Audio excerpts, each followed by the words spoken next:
Up until now, competitive gamers have always gone with monitors with a TN panel since they always offer the highest refresh rates with the fastest response times.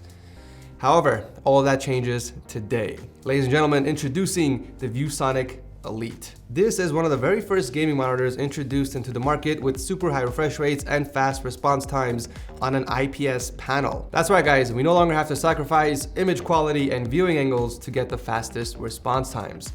Also, I apologize for sounding like a dying walrus. I'm actually recovering from a cold, but the show must go on and I have to review this today, so let's jump right in. IPS monitors have always had the best color reproduction and viewing angles, but the slowest response times, making it less appealing for competitive gamers. The Viewsonic Elite is here to change that with a 165Hz refresh rate and a 1 millisecond response time on an IPS panel. Now the Elite does come in two versions, a 1080p 240Hz panel and a 1440p with 165Hz, which is the one I'm reviewing in this video. The setup is really easy as it doesn't require any tools. The neck piece snaps in place in the back of the monitor and the bottom base has its very own tightening method. Overall, the build quality is really good. The monitor doesn't wobble while you type or rage and it hardly has any play. It is basic compatible. However, if you don't plan on mounting it on anything, then you'll be pleased to find out it has a lot of adjustability. Aside from the usual tilt, you also get height adjustability from the lowest point at 4 inches off the table up to 8 3/4 of an inch. The monitor can also swivel and it can rotate a full 90 degrees on either direction. The monitor does look pretty cool with the 3-sided thin bezels, however the base looks basic. It is made out of aluminum with a cutout in the middle to help with cable routing, and it even has a handle up top to help with moving it around, which I actually found very useful during B-roll. The Viewsonic Elite also comes with a lot of extras, like 2 side shields which get screwed on the sides of the display to add a bit of privacy or block out sunlight depending on your situation. It also comes with a built-in headphone hanger on the left side, however you have to be mindful of the side shield since you can't really open it all the way with the headphones hanging on. But it doesn't even stop there. They also included 2 built-in mouse anchors, and I love that they included it on both sides for left-handed people as well. And finally, of course, we gotta have some RGB. After all, it is 2020. The bottom part of the monitor has 2 LED strips and the back has a hexagonal outline around the vase mount. You can control the lighting using the OSD menu, however, you only get 3 simple options to choose from. If you want to really customize the lighting, you have to download the software. Now the lighting itself is pretty faint and you can't really see it in the daylight. You would need to be in absolute darkness to even notice it. It's more of a soft ambient lighting more than anything, but personally I find it useless and I would have preferred them not to include it at all. That way they could have lowered the price of the monitor a little bit. Speaking of the OSD, on the bottom you will find 3 different buttons. The first one is a power button, followed by the joystick, which is used for navigation, and finally the exit button. Now the monitor does come out of the box with a 144Hz refresh rate, so you would need to visit the overclocking tab to change it to 165Hz. For ports, it does come with a USB pass-through with 3 USB 3s.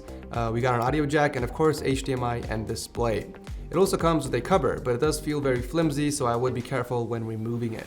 Alright, let's talk about the panel. They are using this IPS nano color technology to bring the colors to life, and it really does bring them to life. I mean, the colors on this monitor are so damn vibrant that the camera just doesn't do it justice. You can look at it any angle you want and you will experience little to no color shifting, and it pretty much passed the viewing angle test with flying colors.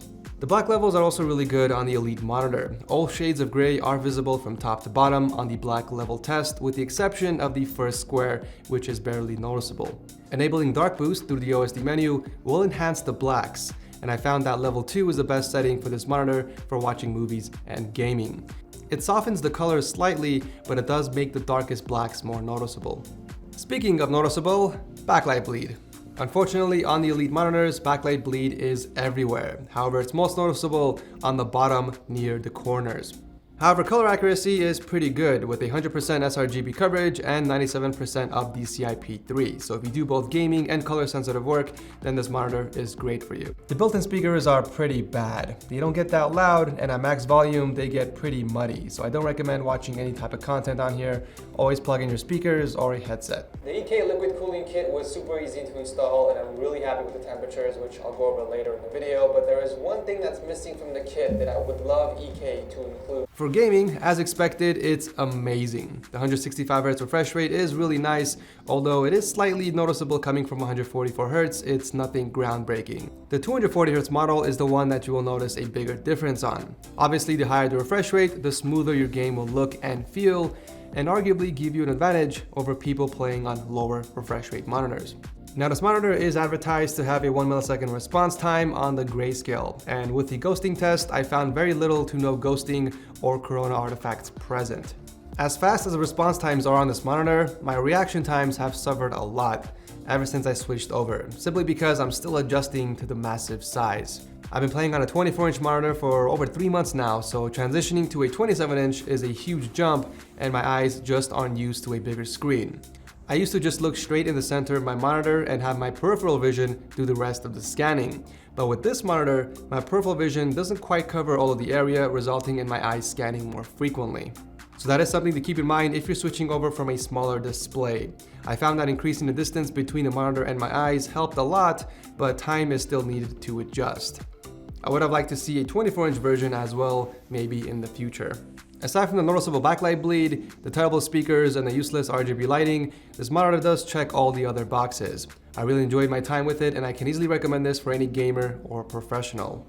However, with that said, I would hold off on purchasing this until we see similar monitors from other brands, just to kind of see what they have to offer as well. And of course, more competition means lower prices. And that does it for my review of the Viewsonic Elite XG270QG. If you found this video helpful, consider leaving a like and also subscribe, because I have a top gaming monitors under $100 coming up very soon. I'll drop a link to both monitors below if you guys want to check it out. Thank you so much for watching. I love your beautiful eye holes, and I will see you in the next video.